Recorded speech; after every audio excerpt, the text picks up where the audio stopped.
കണ്ണൂർ ജില്ലാ പഞ്ചായത്ത് യോഗത്തിൽ ഭരണസമിതിക്കെതിരെ ശക്തമായ വിമർശനവുമായി UDF അംഗങ്ങൾ രംഗത്തെത്തി.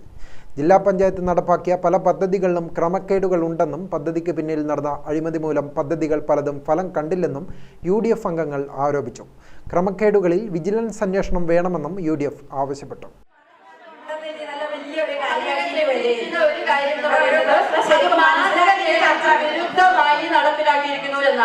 മാർഗരേഖയ്ക്ക് വിരുദ്ധമാണ് പുസ്തക പ്രകാശനം എന്ന് പറയുന്ന ജില്ലാ പഞ്ചായത്തിന്റെ പ്രോജക്ട് എന്നതാണ് ആ ഓഡിറ്റിനകത്ത് ചൂണ്ടിക്കാണിച്ചിരിക്കുന്ന ഒരു പരാമർശം. ഈ മാർഗരേഖയ്ക്ക് വിരുദ്ധമായ ഒരു പ്രോജക്ട് നടപ്പിലാക്കാൻ വേണ്ടി എങ്ങനെയാണ് ജില്ലാ പഞ്ചായത്ത് അതിനുവേണ്ടി തയ്യാറെടുക്കുക?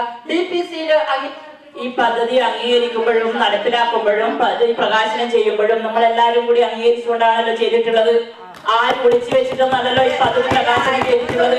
അതിന്റെ നടപടിക്രമങ്ങളിലുള്ള കമ്മിറ്റികൾ ആവാനും ജൂബിലി ചാക്കോ എന്നറിയാലോ അതെങ്ങനെയാണെന്നുള്ളത്.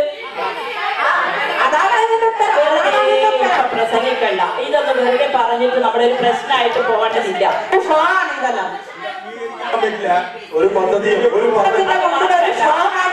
അല്ല, ഇപ്പൊ അജണ്ടയിലുള്ള കാര്യങ്ങളാണ് ഇപ്പൊ നമ്മൾ ചർച്ച ചെയ്തത്. നിങ്ങളുടെ നമ്മുടെ ഒരു നല്ല ബന്ധത്തിലാണ് ഞാൻ ഇതിനൊക്കെ മറുപടി പറഞ്ഞിട്ടുള്ളത്.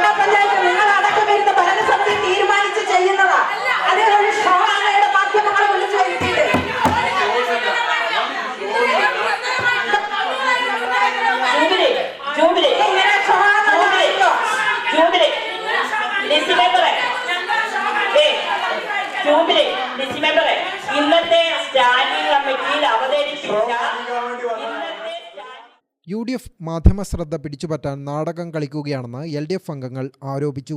വിജിലൻസ് അന്വേഷണ ആവശ്യം അംഗീകരിക്കാത്തതിനെ തുടർന്ന് UDF അംഗങ്ങൾ യോഗത്തിൽ നിന്ന് ഇറങ്ങിപ്പോയി. അതേസമയം UDF അംഗങ്ങളുടെ ആരോപണങ്ങളിൽ കഴമ്പില്ലെന്ന് ജില്ലാ panchayat president advocate KK Ratnakumari പറഞ്ഞു. ഗ്രാമിക ന്യൂസ്, കണ്ണൂർ.